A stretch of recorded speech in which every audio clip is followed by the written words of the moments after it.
रचित कौशिक का मामला है क्या, इसको समझ लीजिए।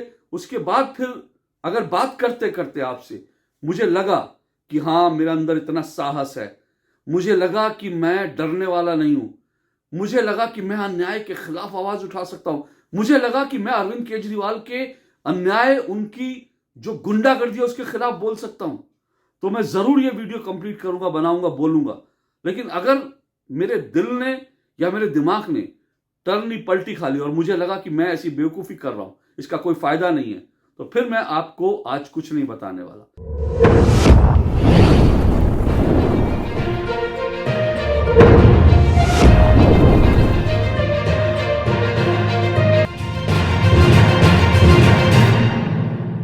2 दिन से मैं ये सोच रहा हूं कि रचित कौशिक को लेकर मुझे एक वीडियो बनानी चाहिए। 2 दिन से सोच रहा हूं, लेकिन मैं किसी नतीजे पर अब तक नहीं पहुंचा हूं। दिल और दिमाग में जबरदस्त संघर्ष हो रहा है। दिल कहता है कि मुझे रचित कौशिक पर एक वीडियो जरूर बनानी चाहिए, लेकिन दिमाग कहता है कि यह वीडियो बनाने का विचार बड़ा बेवकूफाना विचार है। दिल कहता है इतना बड़ा अन्याय हो रहा है, सब कुछ आंखों के सामने है, सच्चाई क्या है वो दिख रही है, फिर भी आप झूठ के खिलाफ, अन्याय के खिलाफ कुछ नहीं बोलना चाहते। लेकिन दिमाग कहता है कि ऐसे बोलने से भी क्या फायदा, जिसको बोलने के बाद भी हम उस रचित के लिए तो कुछ ना कर पाए, लेकिन अपने लिए 10 मुश्किलें और पैदा कर लें, अपने लिए 10 मुसीबतें और पैदा कर लें, न सिर्फ अपने लिए बल्कि अपने चाहने वालों के लिए। दिल में यह ख्याल आ रहा है कि अगर कहीं कुछ नाइंसाफी हो रही है, गलत हो रहा है, तो हम तो पत्रकार हैं, हमको जरूर बोलना चाहिए। और पत्रकार क्यों, अगर एक आम इंसान भी है हिंदुस्तान का, तो अगर कुछ गलत हो रहा है तो उसको आवाज उठानी चाहिए। दिल तो बार बार यही कह रहा है, लेकिन दिमाग कहता है कि ऐसा कोई विचार आपके मन में आए जिसके कारण आज वो रचित जिस हाल में है उसी हाल में तुम भी पहुंच जाओ। जिस तरह से रचित की पत्नी, उसका परिवार, उसके बूढ़े मां बाप जिस तरह से रो रहे हैं, बिलख रहे हैं, रचित के बच्चे जिस तरह से परेशान हो रहे हैं, तुम भी आखिर ऐसा काम क्यों करो कि तुम्हारे परिवार, तुम्हारे चाहने वाले, तुम्हारे यार, मित्र, दोस्त सब परेशान हो जाएं, कोई कुछ ना कर पाए और तुम जेल में सड़ते रहो। तो फिर ऐसी वीडियो बनाने का फायदा क्या। आप सोच रहे हो मैं कुछ कंफ्यूज आपको कर रहा हूं, लेकिन मैं कुछ कंफ्यूज नहीं कर रहा। मैं आपके सामने बहुत अपने दिल की बात रख रहा हूं। जो मेरे दिल और दिमाग में जो जंग चल रही है, मैं उस जंग की बात कर रहा हूं। लोग कहते हैं कि पत्रकार साहसी होते हैं, और मुझे भी लोग कहते हैं, कुछ लोग चने के झाड़ पे चढ़ा देते हैं, अरे आप तो बड़े हिम्मती हो, आप तो बड़े साहसी हो, आप क्यों नहीं बोलते, आप वीडियो बना दो। लेकिन भैया, आप चने के झाड़ पे चढ़ा दोगे, कल को मुझे पुलिस पकड़ ले जाएगी, कल को अरविंद केजरीवाल मुझे उठा के जेल में डाल देंगे, तो आपके चने के झाड़ पे चढ़ने से मेरा क्या होगा। इसलिए मैं बहुत सोचा, बहुत समझा, और उसके बाद मुझे लगा कि मुझे क्या लगा वो मैं आपको बताऊंगा। लेकिन उससे पहले मुझे लगता है, मैं आपके साथ इतनी बातें कर रहा हूं, पहेलियां सी बुझा रहा हूं, तो आपको मालूम तो होना चाहिए मैं जो बात कर रहा हूं वो बात क्या है। बहुत सारे लोग शायद रचित कौशिक को नहीं जानते होंगे, और मजे की बात यह है मैं खुद भी रचित कौशिक को नहीं जानता। तो यह भी मेरे मन में सवाल आता है कि जिस व्यक्ति को मैं जानता नहीं, जिस व्यक्ति से मैं कभी मिला नहीं, जिसके पास मेरा फोन नंबर नहीं है, मेरे पास जिसका फोन नंबर नहीं है, आखिर एक ऐसे व्यक्ति के लिए मैं अपनी जान जोखिम में क्यों डालूं भाई। उससे मुझे क्या मिल जाएगा। फिर क्या मन में बार बार ख्याल जरूर आता है कि भाई पत्रकार हैं, हमें कुछ करना चाहिए, इसीलिए तो पत्रकार बने थे। लेकिन भैया, पत्रकार बनने के बाद हमने कोई पंजाब सरकार से, हमने कोई अरविंद केजरीवाल से दुश्मनी मोल लेने का कोई ठेका थोड़ी ले रखा है। अरे हम पत्रकारिता कर रहे हैं कमाने के लिए, अपना घर परिवार पालने के लिए। कोई अरविंद केजरीवाल से लड़ने के लिए, अरे अरविंद केजरीवाल से बीजेपी नहीं लड़ पा रही, हम क्या लड़ेंगे। अरविंद केजरीवाल के पीछे पीछे ईडी घूम रही है, समन जा चुके हैं, अदालतें हैं, घोटाले इतने सारे निकल कर आ रहे हैं, उसके बावजूद जो है अरविंद केजरीवाल का कोई कुछ नहीं बिगाड़ पा रहा। तो जब बीजेपी सरकार उसके खिलाफ कुछ नहीं कर पा रही, ईडी कुछ नहीं कर पा रही, तो हम कौन सी खेत की मूली है कि अरविंद केजरीवाल से लड़कर हम पूरी देश दुनिया बदल देंगे।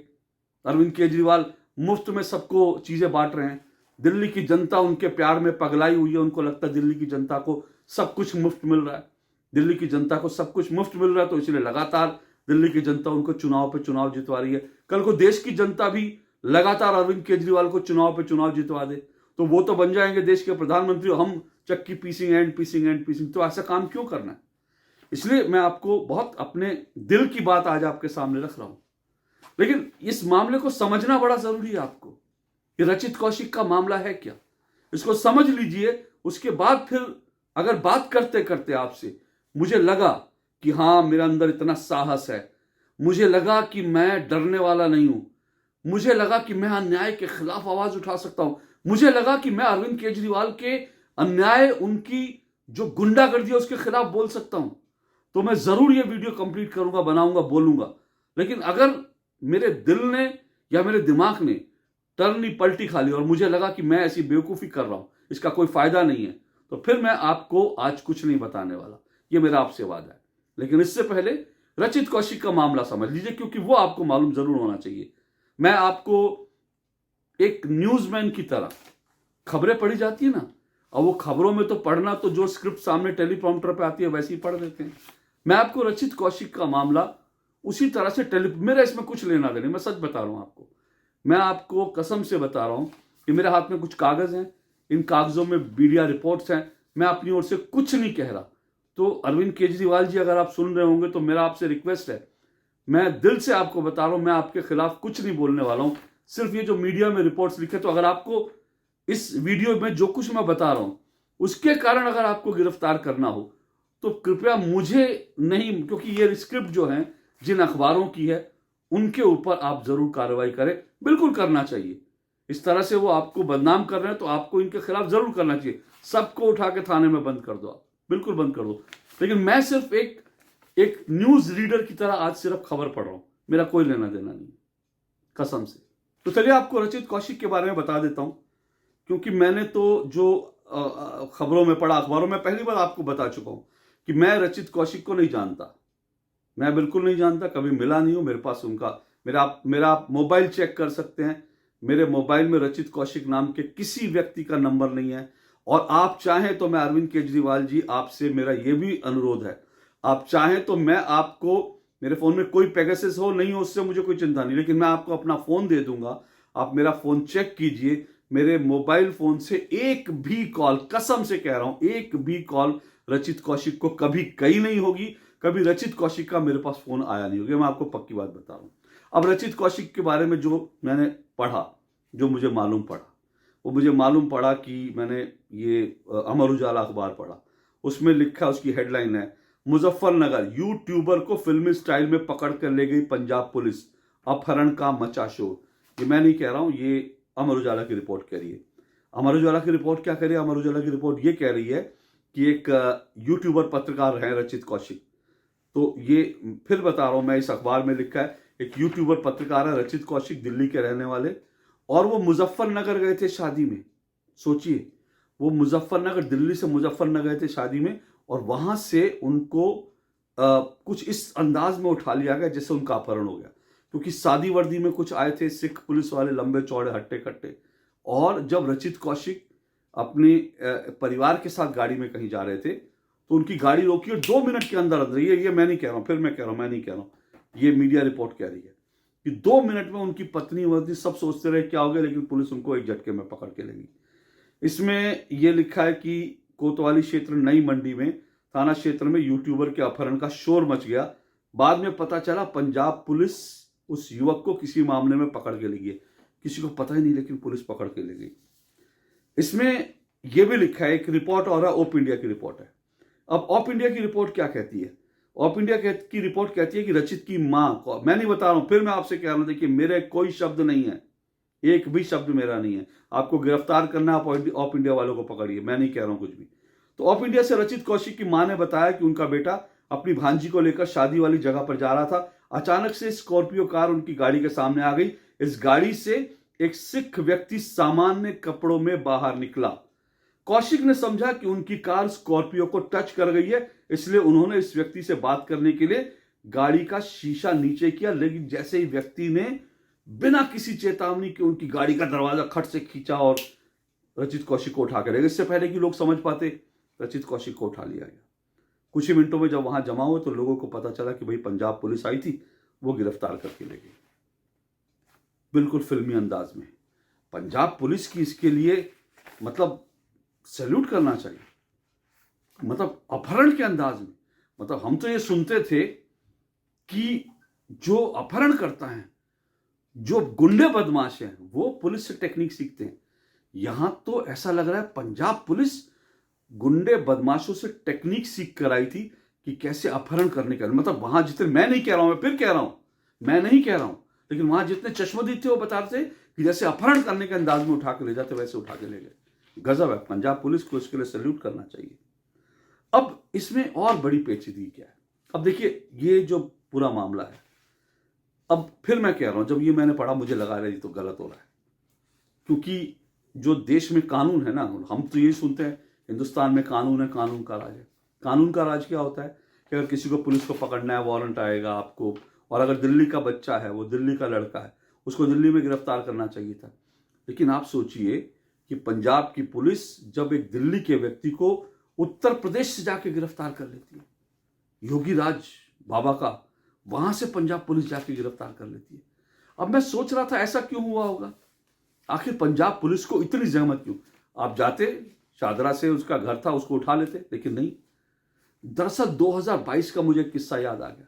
अब अगेन देखिए, पंजाब पुलिस जो है कैसे अपने ही चीजों से नई नई बातें सीखती है। पंजाब की पुलिस दिल्ली भाजपा के एक नेता को 2022 में, मई 2022 में, तेजेंद्र बग्गा, उसको पकड़ने के लिए आई थी दिल्ली में, घर से पकड़ा और उसके पिता के साथ धक्का मुक्की करी। और वो सोचिए, दिल्ली बीजेपी का इतना बड़ा नेता, उसको घर से उठाने के लिए पंजाब पुलिस आ गई और उठाकर जो है ले जाने लगी, लेके चली गई गाड़ी में। लेकिन हुआ क्या, अब वो दिल्ली का नेता है, बीजेपी का नेता है, बीजेपी में हड़कंप मच गया कि भाई आप, बाहर की एक पुलिस आती है और दिल्ली भाजपा के नेता को दिल्ली से उठा के ले जाती है, ये तो मतलब अजीब वो हाल है। लेकिन उसके बाद क्या हुआ, दिल्ली पुलिस एक्टिव हुई और वो जब पंजाब पुलिस की जिस गाड़ी में पकड़ के ले जा रहे थे तेजेंद्र बग्गा को, उसको हरियाणा में जाके उन्होंने पकड़ लिया और छुड़ा लिया, और कोर्ट ने जो है तेजेंद्र बग्गा को बरी कर दिया। तो ये 2022 में हुआ था। लेकिन 2022 के में जैसे हुआ, बड़ी फजीहत हुई थी इस मामले में, आपको अच्छी तरह से याद होगा, अच्छी खासी फजीहत हुई थी। और इस फजीहत के बाद पंजाब पुलिस जो है वो, सबको लगा, डर गई, अरविंद केजरीवाल डर गए, अब वो ऐसा कुछ नहीं करेंगे। आपको याद है, सबको लगा अब तो केजरीवाल की ऐसी तैसी हो गई। लेकिन केजरीवाल की हिम्मत की दाद देनी पड़ेगी, भगवंत मान की हिम्मत की दाद देनी पड़ेगी।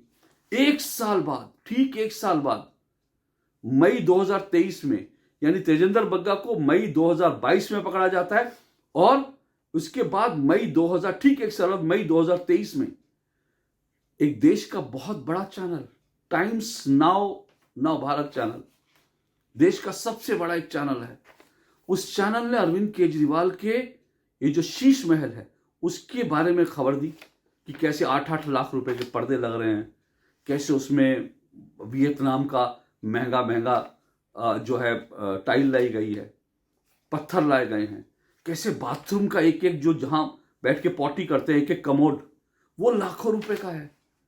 ये सारी रिपोर्ट टाइम्स नाउ ने दी। टाइम्स नाउ को लगा कि उसने तो अरविंद केजरीवाल की ऐसी तैसी कर दी, पर केजरीवाल को डराना इतना आसान नहीं है। उसी टाइम्स नाउ की एक रिपोर्टर, महिला रिपोर्टर, लुधियाना में जाती है, लुधियाना की पुलिस उठा लेती है। और क्या उठाती है कि टक्कर हुई, और टक्कर करके, जिससे टक्कर हुई जिसको जानती भी नहीं, वो महिला पत्रकार बेचारी जानती भी नहीं जिससे टक्कर हुई क्या हो क्या नहीं, लेकिन SC/ST एक्ट लगा दिया। वो एक्ट ऐसा है जिसमें बचता नहीं कोई आदमी जल्दी, तो SC/ST एक्ट लगा दिया और उसको पकड़ के ले गए, महिला पत्रकार को पकड़ के ले गए। यहाँ पे टाइम्स नाउ बहुत बड़ा चैनल खुद को बनता और ढूंढता रहा अपनी पत्रकार को, उसकी पत्रकार नहीं मिली। कई घंटों बाद जाके पता चला वो तो जी पुलिस ने पकड़ लिया। इस तरह से रोती भी लगती रही, कुछ नहीं हुआ। बाद में इन्होंने बड़े बड़े अदालतों का दरवाजा खटखटाया, तब जाके भावना किशोर बची। तो सवाल यह कि भावना किशोर के लिए भी इतना आसान नहीं था, वो महिला पत्रकार के लिए। तो फिर आप सोचिए, 2022 में केजरीवाल की पुलिस ऐसे ही करती है तेजेंद्र बग्गा के साथ, 2023 में करती है और 2024 में करती है। आप उनकी हिम्मत की दाद दीजिए। एक एक मामलों में मात खाते रहते हैं लेकिन दोबारा करते हैं। तो भाई ऐसे मामले में हम क्यों बचे, हम क्यों फंसे? 2024 में अभी उसको पकड़ा, पता चला 2024 के 2 महीने बाद अपनी बारी आ जाए। तो ऐसी चीज में पढ़ना क्यों भाई? इसलिए मैं फिर आपको बता रहा हूं, लेकिन फिर वही है ना, मैं वही कह रहा हूं ना, हमारे पास एक साला दिमाग भी होता है और एक दिल भी होता है। दिल में बड़ा जोश होता है, जुनून होता है कि हमें कुछ करना है, अन्याय से लड़ना है। अरविंद केजरीवाल इस देश के मालिक थोड़ी हो गए। दिल्ली में उन्होंने कहा कि मैं दिल्ली का मालिक हूं, लेकिन दिल्ली के मालिक थोड़ी हो गए। कहने से कोई मालिक हो जाता है क्या? और अभी तो उनके पास पुलिस भी नहीं है। पुलिस होती तो मालिक होते, फिर तो पता नहीं कहां कहां किस किस को उठा लेते। लेकिन अभी लेकिन पंजाब के मालिक तो वो हैं, पंजाब पुलिस के मालिक तो वो हैं। और इसलिए पंजाब पुलिस हर बार आती है, केजरीवाल के खिलाफ जो बोलता है उसको पंजाब पुलिस उठा के ले जाती है, क्योंकि पंजाब के मालिक तो अरविंद केजरीवाल हैं। तो पंजाब के मालिक तो अरविंद केजरीवाल है ना, इसलिए पंजाब की पुलिस आती है, उठा के ले जाती है। पर फिर दिमाग और दिल के बीच ये संघर्ष लगातार चलता है। दिल मेरा क्या कहता है? दिल मेरा कहता है कि भाई अगर कोई मालिक हो भी जाए तो देश में डेमोक्रेसी है, कानून है, न्यायालय है, अदालतें, ऐसे कोई गुंडागर्दी नहीं कर सकता। लेकिन रचित के मामले में क्या हुआ? फिर मैं नहीं कह रहा हूं, ये रिपोर्ट कह रही है। रचित के जो एफआईआर है, ये रिपोर्ट, फिर मैं कह रहा हूं, ये रिपोर्ट कहती है कि रचित के जो खिलाफ एफआईआर दर्ज की गई उसमें रचित का कहीं नाम नहीं है, कहीं नाम नहीं है। और उसका नाम ना होने के बावजूद ना तो रचित का नाम है, ना रचित का जो यूट्यूब चैनल है सब लोकतंत्र, उस चैनल का नाम है। इसके बावजूद रचित को उठा लिया गया और उसको अभी जमानत नहीं मिली है। अब इसमें पेच क्या है? सवाल है रचित की दुश्मनी क्या है? रचित की दुश्मनी अरविंद केजरीवाल से क्या थी कि पंजाब पुलिस आई और उठा के ले गई? दरअसल रचित ने एक वीडियो बना दिया अरविंद केजरीवाल को लेकर, उनके बेटे को लेकर के, और वीडियो में ये रचित कौशिक ये बताते हैं। अब फिर मैं कह रहा हूं केजरीवाल जी, कान पकड़ के मैं कह रहा हूं, मैं नहीं कह रहा हूं, मैं सिर्फ ये जानकारी देने के लिए बता रहा हूं, और मैं बिल्कुल जानकारी देने के लिए, इसके अलावा मेरा कोई भाव नहीं है। तो दरअसल होता क्या है कि रचित कौशिक एक वीडियो बनाते हैं। उस वीडियो में रचित कौशिक ये बताते हैं कि ये जो शीश महल अरविंद केजरीवाल का बना, इसके अंदर एक जिम्नेजियम बना, इसमें एक जिम बना है जिसमें अरविंद केजरीवाल जी, उनका परिवार जो है एक्सरसाइज करते हैं ताकि वो तंदुरुस्त रहें, उनकी लंबी आयु, देश की सेवा लंबे समय तक कर सकें। इसके लिए वो जिम बनाते हैं। और ये रचित कौशिक ने अपने वीडियो में बताया, मैं फिर कह रहा हूँ, मैं नहीं बता रहा हूँ, रचित कौशिक ने अपने वीडियो में बताया कि इस जिम के अंदर कुछ जो है मशीनें आती हैं, 10 लाख का उनका किराया जाता है, और वो किराया जो है अरविंद केजरीवाल के बेटे की कंपनी को जाता है। मुझे नहीं मालूम अरविंद केजरीवाल के बेटे की कंपनी है कि नहीं, ये रचित कौशिक कह रहे हैं कि अरविंद केजरीवाल के बेटे की कंपनी है, और इनडायरेक्टली यानी कि अपने ही घर में जो मशीनें लगा रखी हैं, ट्रेडमिल लगा रखी है, उस ट्रेडमिल का किराया पिताजी और परिवार यूज करता है, और उसका किराया वो केजरीवाल जी के बेटे को जाता है। अब बहुत संभव ये खबर झूठ हो, रचित कौशिक को मालूम नहीं, क्योंकि रचित कौशिक को मैं जानता नहीं, मेरे पास कोई जानकारी नहीं है। अरविंद केजरीवाल के बेटे की कंपनी है या नहीं है, मेरे पास कोई जानकारी नहीं है। तो मैं किस आधार पे कह दूं कि ये खबर सही है और वास्तव में जो है, तो हो सकता है ये खबर झूठ हो और इसीलिए उठाया हो। झूठी खबर आप चलाओगे तो भाई मनीष को भी तो बिहार में उठा लिया था ना, झूठी खबर, 8 महीने जेल में रहा। तो हो सकता है रचित कौशिक ने भी झूठी खबर चलाई हो। अब झूठी खबर चलाई हो तो फिर आपको भुगतना होगा, तो इसलिए उठा लिया हो। लेकिन फिर मैंने जब ये पढ़ा, इसमें झूठी खबर का तो कोई जिक्र नहीं, इसमें झूठी खबर का कोई जिक्र नहीं। इसमें अगर ये खबर झूठी थी या झूठी है ये खबर, तो फिर अरविंद केजरीवाल बड़ी आसानी से कोर्ट में मुकदमा कर देते रचित कौशिक के खिलाफ कि भाई रचित ने झूठी खबर दिखाई, ऐसी ये कोई कंपनी मेरे बेटे की नहीं, झूठी खबर है, ये सब ये कर सकते थे। और अगर ऐसा हो जाता तो रचित कौशिक को ठीक उसी तरह से माफी मांगनी पड़ती जिस तरह से अरविंद केजरीवाल ने पता नहीं कितने नेताओं से, नितिन गडकरी से और न जाने कितने नेताओं से माफी मांगी है, कह के ये चोर हैं, ये चोर हैं, ये चोर हैं। आज तो जिनको चोर कहते थे उनके साथ बैठते हैं, सोनिया गांधी को चोर कहते थे, कपिल सिब्बल को चोर कहते थे, आज तो उनके साथ बैठते हैं। लेकिन बाकी जिन जिन लोगों को चोर का उनके खिलाफ जाके पैर पकड़ के माफी मांग ली, तो रचित कौशिक को भी माफी मांगनी पड़ती। लेकिन केजरीवाल साहब का अंदाज अलग है, वो अलग तरह के नेता है। वो अलग तरह के नेता हैं और इसीलिए रचित कौशिक के ऊपर क्या धाराएं लगाएंगी। धारा 295A, किसी धर्म के खिलाफ धार्मिक विश्वासों का अपमान करके भावनाओं को ठेस पहुंचाना। 153A, दंगा भड़काने और इस जानबूझकर दंगा भड़काना, उपद्रव करना। 153A इसी तरह की धाराएं लगाई, दंगा भड़काने की, ये वो ऐसी धाराएं लगा करके रचित कौशिक को उठा लिया गया। और मजे की बात यह, शिकायत किसने करी? शिकायत एक पादरी ने कर दी।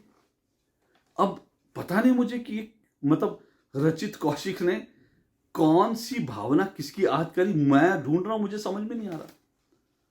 तो फिर इसका मतलब लगा, फिर एक बार मेरे दिल ने जोर मारा कि अन्याय है, इसके खिलाफ बोलना चाहिए। उसका FIR में नाम नहीं है, उसके ऊपर जो धाराएं लगाई उस धाराओं का कोई समझ में नहीं आ रहा। और अगर खबर झूठी चलाई है रचित कौशिक ने तो उसके खिलाफ मानहानि का मुकदमा कीजिए। ये सब क्या कर रहे हैं?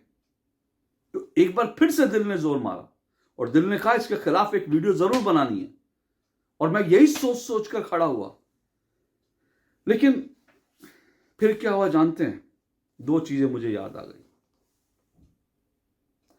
मुझे मालूम पड़ा, एक तो मुझे भावना किशोर, वो जो टाइम्स नाउ की पत्रकार थी, उसका मामला याद आया। उसके लिए तो बड़े बड़े वकील खड़े हो गए थे, बड़ी कंपनी थी।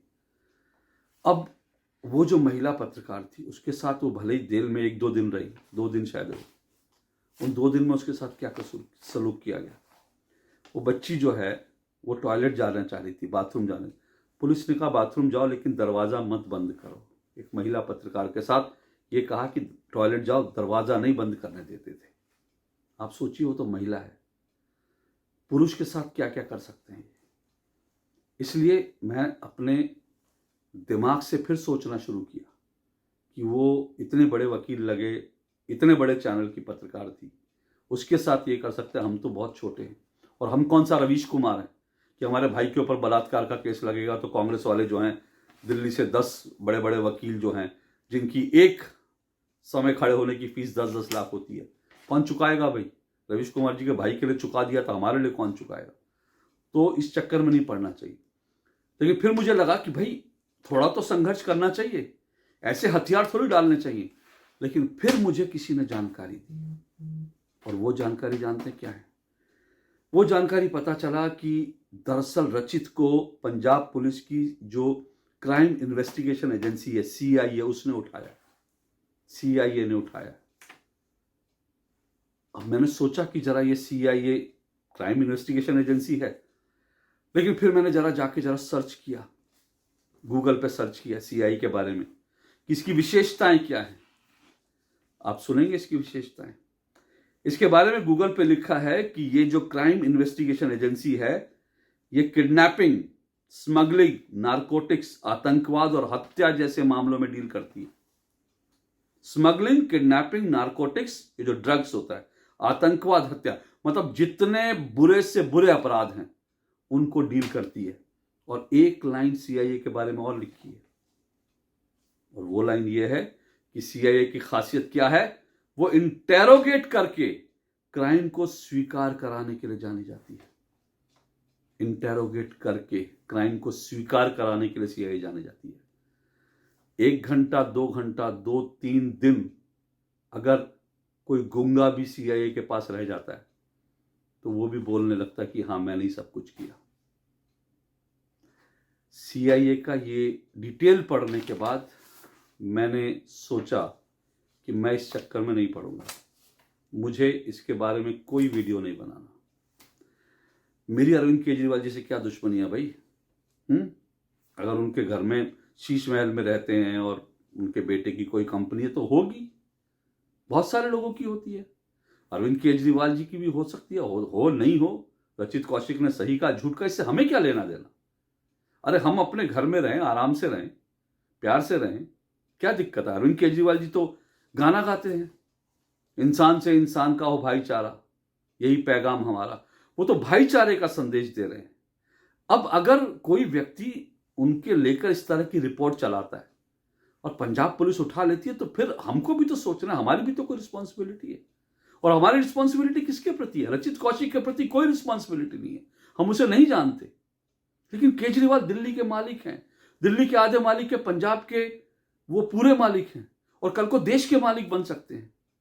तो भाई ऐसे आदमी से क्यों पंगा लेना। एक शेर याद आता है मुझे, किस किस को रोइएगा किस किस को गाइए, आराम बड़ी चीज है मुंह ढक के सोइए। मुझे लगता है कि रचित कौशिक को लेकर कोई भी वीडियो बनाना फिजूल का विचार है। हमें इसमें नहीं पड़ना चाहिए। हमें क्यों आवाज उठानी है। जो हो रहा है अच्छा होगा, जो हुआ वो भी अच्छा हुआ, आगे भी सब अच्छा होगा। हमको किसी से क्यों पंगा लेना है। हम अपनी दुनिया में रहें, आराम से सोइए।